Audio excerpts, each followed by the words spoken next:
Every morning, just before the sun came up, old Salim opened his small newsstand.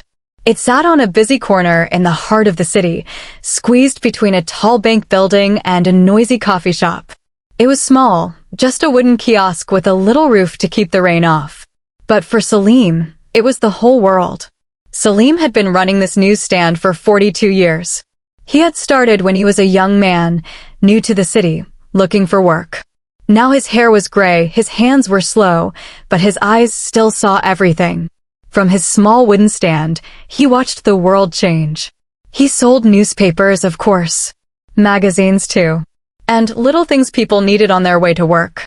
Cigarettes, candy bars, bus tickets, and sometimes, if someone looked very tired, he would give them a mint for free. But what Salim really sold was a moment of peace. The city moved fast around him. Cars honked. People hurried. Everyone looked at their phones. But at Salim's newsstand, time moved a little slower. Regular customers stopped to say good morning. They asked about his wife, who was sick. They told him about their children, their jobs, their small worries. Salim listened. He always listened. There was Maria, the young lawyer who worked in the bank. Every morning she bought the same newspaper. She never smiled. Her shoulders were always tense. But one day, she stopped and took a deep breath. She said, "Salim, this corner is the only quiet place in my whole day." He nodded and handed her a mint. After that, she smiled sometimes. There was Mr. Chin, the old man who came every afternoon for a lottery ticket. He never won. But he always said the same thing. "Today might be the day, Salim." And Salim would answer, "It might, Mr. Chin. It might." They both knew it probably wasn't. But the hope was nice.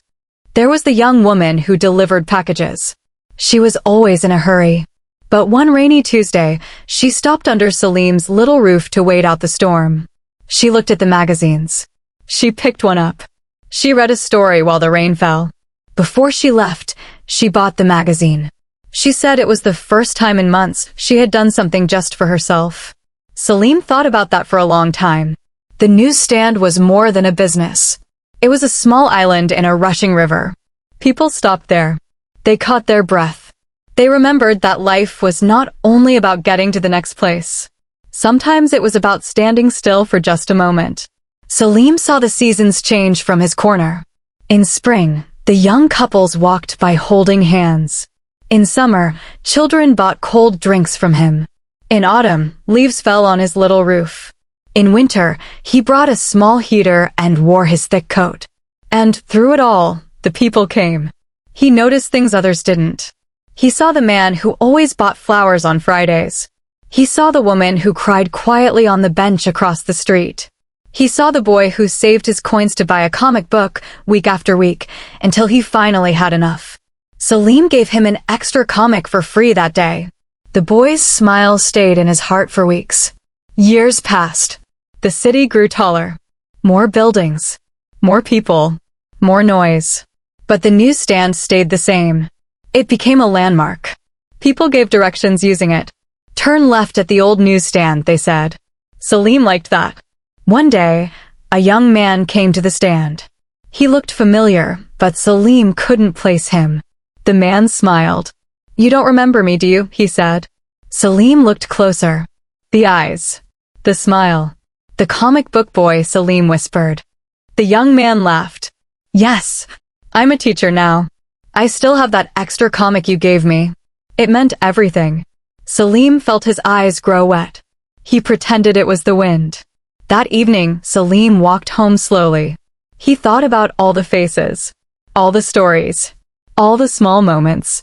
His newsstand was just a wooden box on a street corner. But it held so much. It held the city's heart. His wife was waiting for him. She was better now, stronger. She made tea and they sat together. He told her about the young man. She smiled. "You see, Salim," she said, "you think you just sell newspapers. But you give people something to hold on to." He didn't answer. But he knew she was right. The next morning, Salim opened the newsstand as usual.